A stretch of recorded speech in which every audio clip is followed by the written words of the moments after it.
Hello, everyone. This is Natalie Armstrong-Motin with Marketing Resolution. Thanks very much for watching. I have the distinct pleasure of being able to interview a colleague of mine in Houston, Texas. Hello, Heather McFarlane. How are you? Hi, I'm doing very well, Natalie. Thank you. You're more than welcome. Heather, I really like your practice for a couple of reasons.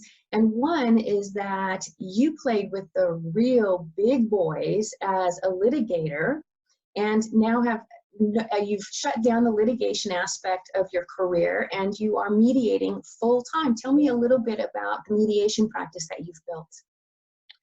Over the last 10 years, I have had more and more mediations, and I love the whole process of making peace with people and finding a solution quickly and efficiently instead of dragging it out and taking a toll on people and resources. So I've really enjoyed that transition. That is one of the great pleasures of being a professional in this industry, is helping people find reasonable, durable solutions to their issues. But in particular, you did complex commercial cases at a very high level for the Fortune 100 crowd. And so you have a really unique perspective about the kinds of issues that large corporations face. And how do you think that affects the way in which you interact with clients in a mediation? It's very important to understand that the people that come to the mediation have prepared, and they have a lot of people behind them. They're going to have to get buy-in, and they're going to have to implement whatever solution we come up with. If that is not at the forefront of a mediator's mind, that can be a real problem. Sure. So in the kinds of cases that you hear, you've got more than one client in the room, it sounds like. You really have to do a lot of human management to help these complex cases come to a durable solution. Am I reading that correctly? Yes. Conflict is all about people.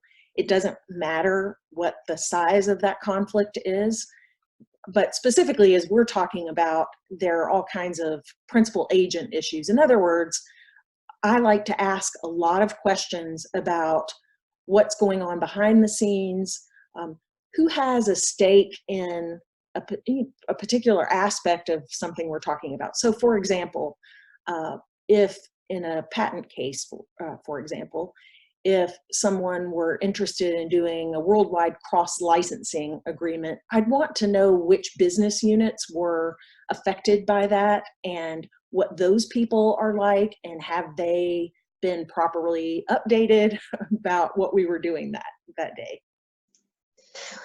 Yeah, absolutely correct. And these really complex cases, I know that frequently the build-up to the mediation can take a great deal of time, and that one of the services that you offer is that you're available online, so that you don't have to have repeated hearings in person over and over and over. Tell me a little bit about how your online aspect of your practice works. I'm forward-facing for that because I'm very new to the online, but I see that it's coming, and I can see its great benefits for exactly what we're talking about here, where you need other key players to get involved in the process. And it makes it much easier to be able to have a telephonic, or not telephonic, but video, just like we're doing here, to involve the key players. I know that it will make it definitely easier for clients, their clients, any ancillary witnesses, etc. It does make it a lot easier, and so that really does speak to the degree of professionalism that you offer in your practice, because having that kind of service to your clients is imperative. And the other thing that I learned about you, which I find to be very interesting, is that, and I'm sure it comes from your background of dealing with these really large, complex kinds of cases, is that you've developed what some people say is the most fun ethics hour they've ever invested in. Tell me a little bit about your CLE course that you provide for those of us in the legal industry who need that ethics CLE. Yes, I go to law firms typically in-house, where the law firms invite their clients who are also lawyers. We have lunch, and I break the group out into small groups, and we then discuss particular ethics scenarios that come up in settlement and mediation.